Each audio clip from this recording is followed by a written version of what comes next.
We have a crazy situation right now in Ukraine. Media barely even. Oh, I don't know if I can handle watching this. I can already tell how fucking autistically retarded. This whole video is going to be 9 minutes of them shitting on Ukraine for being too aggressive, isn't it? To report it. The United States is currently backing a full-blown invasion of Russia. Let's go ahead and put this up there on the screen. This is from the Institute for the Study of War. Of course, you want to color in and keep in mind their own bias, but this is basically the best data that we have. Russian forces have been pushed back some 30 square kilometers or so inside of their own territory. And again, this is internationally recognized Russian territory, not territory that they have previously claimed in the Kursk region of. Has he ever referred to... Has he ever, I'm just curious, I don't expect you guys to have encyclopedic knowledge of anything he said. I'm wondering if he's ever referred to Crimea as internationally recognized Ukrainian territory. I wonder if he's ever made those combination of words have ever left his mouth before. Of Russia. According to Russian officials, some 100,000 Russian citizens have had to flee the area. There are approximately 1 million who are there. There are several towns that have been taken over by the Ukrainians in a so-called shock offensive. Now, the reason why it's a shock is that, according to the Ukrainians and to the U.S. narrative, this is supposed to be a war of defense from invasion. So to counter their invasion, Crystal, they've decided to invade territory which they deem Russian. Now, philosophically, I don't really have a problem with this. Of course, whenever you're in a war, you should be doing whatever you need to. The issue is not what the Ukrainians are doing. It's the fact that U.S. NATO weaponry is being employed to literally invade Russia. Yeah. And when we flip it around and we consider what it would look like here, please flip it around. Please. I want to hear you flip it around. Go ahead. Please tell me. How? Flip it around. This is not disputed territory. This is internationally recognized an invasion. And what, as opposed to what disputed territory? What is the disputed territory that you're like alluding to here though? Are you saying the Donbass is disputed territory or that Crimea is disputed territory?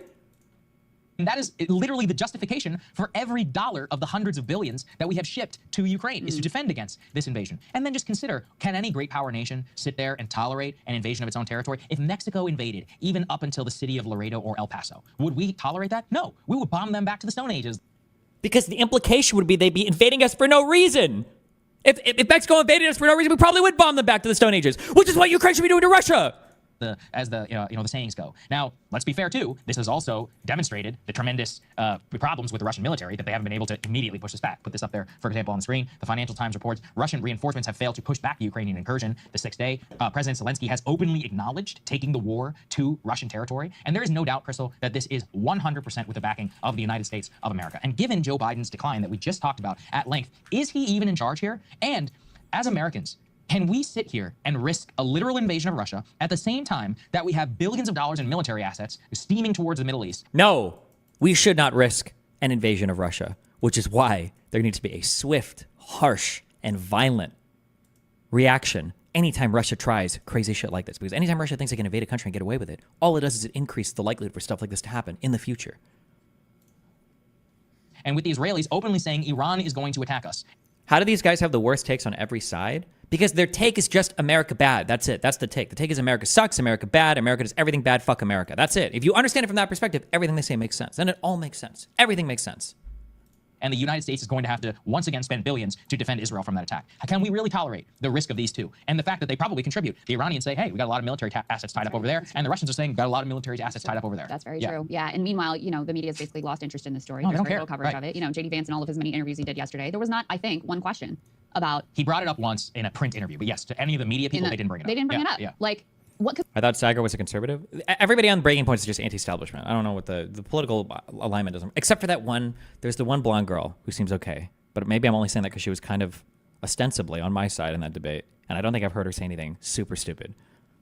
But these two, plus Ryan, plus I think there's one other person, all seem like they say crazy shit constantly. Could be more important than we're backing the invasion of a nuclear-armed and hey, how's this going to end? Where is this leading? What's your plan? If you were in the White House, what would your side of the equation be? And there's zero interest in it. People have lost interest in this story because it is a lot messier than it was in the early days when it was just like go Ukraine and Ukraine had Russia on the back foot. Now you're in this long grinding war of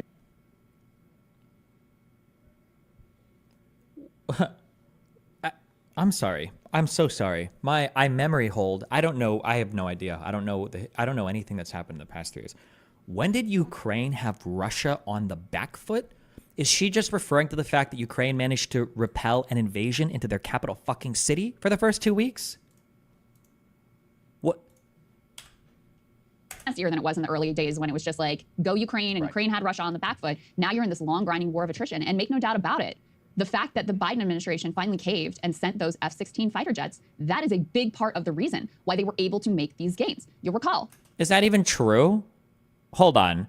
Do we have actual evidence of like F-16s even assisting in this particular mission? Are these like combat active yet? Or are they just like doing training sorties and everything? Or is that, I'm sure she'll cite a story if that is true. Okay. Early on in this war, Biden was very resistant. He was very careful about what he said. There was a lot of concern about potential escalation. There was, I mean, the idea in the beginning that you would send F-16 fighter jets to enable Ukrainian invasion of Russia would have been considered insane. Right. And yet here we are, and no one's even talking about it, which is even more insane, quite frankly. Well, we have that. So let's go and put please D4. Perhaps unpopular take. Ukraine invading Russia is a bad omen because it means that they currently cannot hold the advance of Russians in Donetsk / Dnipropetrovsk. That's not a real word. Fuck you. Kharkiv and Zaporizhia. So now they invade Russia to divert forces from the front and have something to bargain for their own territory. I mean, maybe, but I don't think that's necessarily a bad omen. Like if an enemy is ultra reinforced at some point and you attack a point where they're not reinforced at, I mean, that's just good tactics, right? Wouldn't you want to do that? Shouldn't that be? Up on the screen. In terms of the F-16s, they began to arrive. Now, actually, what's even more troubling is not only the F-16s and the way that they've gotten their hands on that, it's that all of the precision-guided munitions are very, very difficult to manufacture here in the U.S. We have very limited stocks of them. And of course, what has the Biden administration done? They've decided to greenlight shipping those precision-guided munitions for the F-16 back to Ukraine. And so they're going to be using precision-guided weaponry from U.S. stockpiles, which are difficult to manufacture when we're in the middle of two global conflagrations, which possibly, and very, I wouldn't say likely, but possibly, that U.S. forces could get themselves into. We also literally have Zelensky open. I might just be a huge USA simp, okay? I might be a huge USA simp, and this might be an incredibly ignorant statement, okay? So I'm going to give this to you with 100% passion and 20% conviction, okay? I don't believe the United States would have trouble manufacturing this shit if we shifted over to, like, actually producing these types of weapons. I feel like the United States is like, listen, we need to start making some serious fucking shit, okay? That the United States in a few months could gear their production up, could gear their manufacturing up to do it, okay? The idea that, like, we can't make these things at scale or whatever, I don't believe that. But I think that it's more of a question of, like, political will than anything else. That'd be my guess, but it's a very uneducated guess, so. Acknowledging this, D3 please, where for days, and usually when the Ukrainians pull some terrorist attack or whatever in Russia, they're like, oh, what a tragedy, you know, it's crazy that somebody would do that. They're just openly saying it in his video address that I also hate it. We need more war. We just need more war. We need more war. Nobody knows about what war is, okay? Because now every attack in a war is like terrorism or genocide or ethnic cleansing, and it's like, no, motherfucker, these people are at war. They're at war with each other. You blow shit up, people die, things explode, bad shit happens. It's not good. It's not fun. It's not cool. It's not an enjoyable activity, okay? You're not dueling in front of the city gates, okay? It's not Jon Snow and fucking Ramsay. No, not Ramsay. What was his son? No, yeah, it was Ramsay, right? Ramsay Snow and Jon Snow dueling in front of the fucking, troops watching it. Like, this is war. It's not cool. It's not good. It was late on Saturday. He said Ukrainian military is pushing a war onto the aggressor territory. Now, again, I want to say philosophically, I don't care about It's not Ramsay Bolton. Look at all these fake fucking fans correcting me in chat. Look at these fake fans. You guys all think he's Ramsay Snow. He was a bastard child, okay? He was kind of legitimized by his dad, but not really. His dad was going to replace him anyway. That's why he was having a kid. That's why Ramsay had that woman eaten, okay? He's a bastard. He's Ramsay Snow. Get fucked, okay? Fake losers. this. It is normal, actually, to try and hit your enemy wherever they are and to throw them off balance. But when it's America's role, and we're the ones who are funding all of this, and we are the ones who experience any potential blowback, then that's a real issue. We also, shockingly enough, yes, it's true the Ukrainians can pull this off. And then this morning in the Wall Street Journal, they talk about how the Ukrainian commander is begging for more troops. They have no idea what to do. They've had 6 days worth of success. And now they're like, do we hold this territory? What do we do with this territory? Now we have to pull stuff away from previous defensive fronts over here. Their own military leadership has no idea what to do with these gains. So yeah, it's been a good PR stunt. Is any of this true? Like, one of the things the reason why I couldn't survive in this environment, like, I think I've probably got about half the sources I've got for this document that are, that I've actually listed up here. I need to go back and just start adding stuff. I just like padding out the top of the sources because it just shows you've got like a lot of, you've done research on what you're saying. It's crazy to me how people are so comfortable just asserting shit without backing any of it up. And I guess the audience doesn't care. Like when you say that, like I would expect, like if I was writing the script, 6 days worth of success, and now they're like, do we hold this territory? What do we do with this territory? Now we have to pull stuff away from. like I would imagine to make a statement like this, you must cite to some military commander or some leak or some cable or something showing that like Ukrainian leadership isn't sure. Like, how do you just say all of this without any, like, I don't know if any of this is true. Does anybody in the comments wonder, like, are they actually wondering what to do with it? Or maybe this is all part of a plan, or like, previous defensive fronts. Over here, their own military leadership has no idea what to do with these gains. So yeah, it's been a good PR stunt. Can you hold it? You know, are you now going to annex it into Ukraine? Are you going to, I mean, imagine the hypocrisy and the sheer insanity of bargaining, you know, and claiming that your territory needs to be given back to you, but then occupying internationally recognized territory and swapping it. Now that's a very different moral narrative, isn't it? Than what also, this is another thing, and you guys, everybody does this to me too. And I don't know if people, I just can't tell. It's got to be bad faith. It's got to be retardation. It has to be mental retardation. No. I'm sorry. It's not mental retardation. It's bad faith. This idea that some guy walks up and punches you in the nose, and then you punch him back, and everybody's like, wow. The morality of this situation sure has changed, hasn't it? Wow. You were a victim before, but now you two are exactly the same. Wow. You punched as hard, maybe even harder than he hit you. Really? This situation sure has changed. What the fuck are you talking about? What? Hi, what's up? be given back to you, but then occupying internationally recognized territory and swapping it. Now that's a very also, he keeps using that term, internationally recognized territory. International. I'm so curious if you ever said this. Have you ever said this about any of the territory in Ukraine? I want a clip. I know he has. Please help me not hate this guy as much as I do. Somebody link me, please. Can I help you one clip of him. One clip of him. No. I want one clip of him saying the internationally recognized territory of Crimea or the internationally recognized territory of the Donbass. Just one clip of him using that phrase. Please, I know he said it at least one time. Just one time, please show me. What do you have for me? I just want to give you more reason to hate this piece of shit. We're going to talk tomorrow. Hold on, correction. These pieces of shit. Go ahead, because Crystal's up here as well. Yeah, my bad. Don't want her to escape. Yeah, condemnation. Go ahead.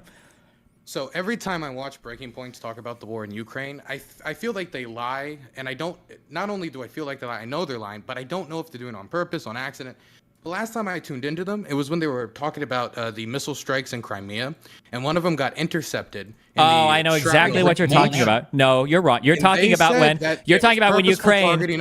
Ukraine was intentionally firing missiles on beach-going native Ukrainian Russian children when they were shooting missiles at the beach. I know exactly which story you're talking about. Yes, yeah, and I remember these guys talking about it. Every time they'll like hyper cover any time where like something like that happens. They'll cover it in the least charitable way towards Ukrainian. They'll leave out important information about military installations in Crimea. They won't cover that it was intercepted. They'll just say that like a missile struck the beach side, and then they'll say, "Oh, isn't it so dastardly that we're doing this with our tax dollars?" They'll build this Jenga tower built on either misinformation, disinformation, or just a lack of knowledge, and then come with the conclusion, man, we should really abandon these Ukrainians. The Ukrainians really should just roll over. And every single time the Ukrainians go and strike the Russians in Russia, they talk about it. Every single time the Russians escalate the war, either through the use of chemical weapons, through the escalation of war crimes, any of this, they never talk about it. It's so unbelievably biased. They say it's because you can already get that on the mainstream press, but that's not true. Tons of my friends are getting laid off because they can't get Ukraine stories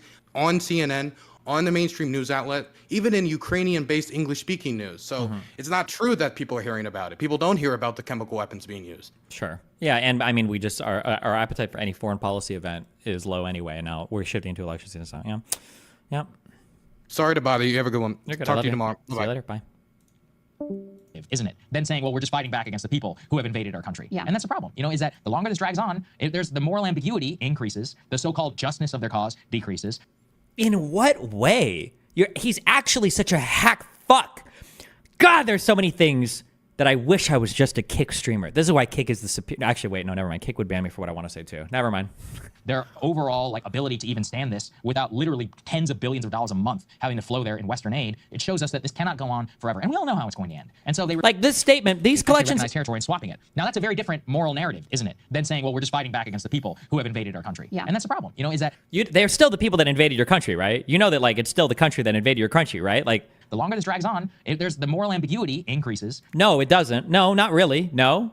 The so-called justness of their cause decreases. No, not really. No, it doesn't. No. Their overall ability to even stand this without literally tens of billions of dollars a month having to flow there in Western aid, it shows us that this cannot go on forever. And we all know how it's going to end. And so they refuse to end it. Currently, we refuse, frankly, to responsibly end it. And we bear the ultimate risk for anything going wrong. And that's a real question. I mean, this has been, for Ukraine, it's been a real show of force. It has exposed, as you said, real weaknesses on the Russian side that they haven't been able to repel these forces on their own territory. Obviously, the Ukrainians are trying to demonstrate that the entry of the F-16s into this conflict is a real game changer. God, it would be so corny and it would be so fucking on the nose. But like, I want to see like a 30-minute fucking like a mini doc or a mini movie made where you've got like people live streaming or cameras on the beaches of Normandy. And it would be these motherfuckers, like this horrible action. The United States just sending children to their deaths. No advances are being made. They're never going to penetrate these beaches. The German position is highly defended. It is such a waste of human life. American children just being mowed down for what? For America's ambition. They were never going to defend the United Kingdom. Like, we have no business being involved. Like, it would be insane for any other type of like this type of commentary to exist in the day, but like, what do you want? One last thing. I'm sorry, I could do this like every 5 minutes. I won't do it again. She just said that the Ukrainians are doing this to show that the F-16s are working. I don't know what the fuck she's talking about. I've heard nobody say that. I've talked to no Ukrainians who said that. They've got like 10 operational F-16s. There's no way that 10 operational F-16s could change anything.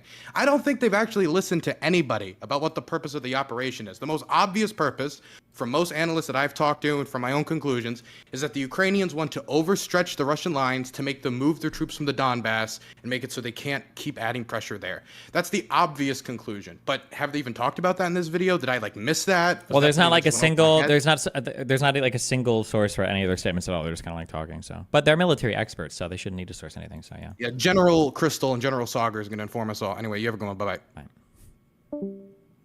That to that point, he might know more than I would, but I think even 10 F-16s though actually could be significant deterrence. If I'm activating my Eve brain, I don't know how real world combat works, but it feels like Eve seems to actually have a decent amount of overlap with real world combat. Having air superiority doesn't necessarily give you the ability to shoot down or destroy other planes, because that won't happen because people are going to launch or scramble planes when they know they're going to get shut down by other planes. But what it does is if you have superiority in one domain, even if you can't use that on an offensive ground, but you can use it to defend an offensive ground, it prohibits the other side or inhibits the other side from responding in tactical ways that are now blocked by your superiority here. So even if I think that this is how it works in Eve. I don't know if this is how it works in the real world, but my guess is it probably works this way in the real world. You can have overwhelming air dominance, and air dominance can be the reason why you win a conflict without ever scrambling a single jet. Because what happens is the enemy knows you have this capability. Now they can't launch this capability, so this capability remains grounded while your ground troops do whatever they need to do because you have this. And that's like I don't know. I know that F-16s are a significant improvement over I think the non-existent Air Force that Ukraine was able to deploy before, but I don't know if it impacts this or not, though, because like I said, I'm pretty sure they just got these F-16s. I don't know if they were relevant, these F-16s were relevant in this push or not, and they haven't cited anything to make me believe that, so yeah. For them, they also just called up a bunch more men and are trying to constitute 15 new battalions that they also want to use to try to bolster the manpower. I would imagine having pilots' experience with those planes would be incredibly important. No, I'm pretty sure haven't Western NATO countries been training Ukrainian pilots for the past 6 months as well? Obviously, the Ukrainians are trying to demonstrate that the entry of the F-16s into this conflict is a real game changer for them. They also just called up a bunch more men and are trying to constitute 15 new battalions that they also want to use to try to bolster the manpower issues that remain a big problem for them. The ammunition issues remain a big problem for them. They're still taking on a lot of water in eastern Ukraine. The most hopeful thing remain a big to constitute 15 into this conflict. Do we ever talk about anything bad for Russia ever? Or is it just like peaches and rainbows over there? Is it all just shitting? Is it just all shitting on Ukraine constantly? Like, it's not even a good story. Like, even if you were just a media hack that just wanted to get views, like the underdog story is like so much more interesting here than just like this like Russia cocksuckery. Like, Jesus, I hope the paycheck is worth it. Conflict is a real game changer for them. They also just called up a bunch more men and are trying to constitute 15 new battalions that they also want to use to try to bolster the manpower issues that remain a big problem for them. The ammunition issues remain a big problem for them. They're still taking on a lot of water in eastern Ukraine. The most hopeful thing you could say about this, no one really understands or knows what their strategy is except for them. Maybe even the U.S. doesn't know because they seem to keep a lot of things from us. The most hopeful thing you could say is, well, maybe they're trying to strengthen their hand for potential talks. Right. Maybe that's what the play is here. And if so, okay. Or, now, this is insane. Okay. maybe they're trying to win the war as well. Like maybe they haven't actually completely given up because their media diet consists of more than just, you know, breaking shit and Brianna Joy Gray and whatever other stupid fucking anti-establishment media, you know, proliferates YouTube day in and day out. Okay. But let's have some indication from our leaders what we think, where we think this should lead, where we think this is going, since we are so deeply intertwined with the Ukrainian cause and with this offensive. And, you know, if this is to strengthen the hand for potential talks, we need to start laying the groundwork also for what a, you know, not maybe a just resolution to this outcome, but a reasonable resolution to this outcome that everyone could be angry about, but ultimately live with. Everybody could be angry about? Like, what are you even saying? What are you even saying here? Russia gets to invade, they get a clean off-ramp, they get to peel territory away from Ukraine and make it be independent, and they get to keep Crimea, which gives them access to the entire sea. Like, what is the loss here for Russia? And they get a clean break exit that the entire world now recognizes? What are you even saying here? Do you think you could subsist entirely on a diet of Putin's cum? Do you think that's possible? That these people don't even have to pay for food because they just fillet him all day long? Like, what is the... Man, Russia would be so disappointed if their military operation basically got to have them keep all the territory that they've taken, and now the rest of the world realizes that Ukraine needs to stop, and now that military conflict... Like, what... Not maybe a just resolution to this outcome, but a reasonable resolution to this outcome that everyone could be angry about, but ultimately live with, might look like. Because when you just have the continuing narrative from Zelensky and from us that there's not going to be any territory lost and it's all or nothing and we're in it forever, then it's very difficult to turn around and come to the table and have talks and try to come to some sort of a resolution ultimately. Absolutely, very true. Hey, if you like that video, hit the like button or leave a comment below. It really helps get the show to more people. And if you'd like to get the full show ad-free and in your inbox every morning. Oh, nice. Getting shit on in the comments for it. Not an invasion, just a special military operation. True. How long do you think we should continue to support Ukraine and Israel for? I think United States needs to play hardball with Israel and start forcing some real peace with Israel and Palestine, and like force both sides to like start that like, hey, we're going to come together and we're going to have some peace talks. And if you guys aren't going to cooperate, one of you is going to get fucking ditched for Israel-Palestine. Israeli leadership needs to show a real commitment. Palestinian leadership needs to show a real commitment. The rest of the world can fuck off. These two parties need to come together and figure their shit out. And the United States will abandon, okay, whoever doesn't do that. That's for Israel-Palestine. For Ukraine should be supported for as long as they want to fight. Fuck Russia. You can't just invade other countries. These aren't terrorist groups. These aren't non-state actors. This is a country invading another country. Okay, you should get fucked indefinitely, all right, for that. Ukrainians are already giving opinions to local restaurants in Sudza that offer also Ukrainian borscht on their menu. I liked everything, delicious food, good service, small parking lot. Couldn't park my tank.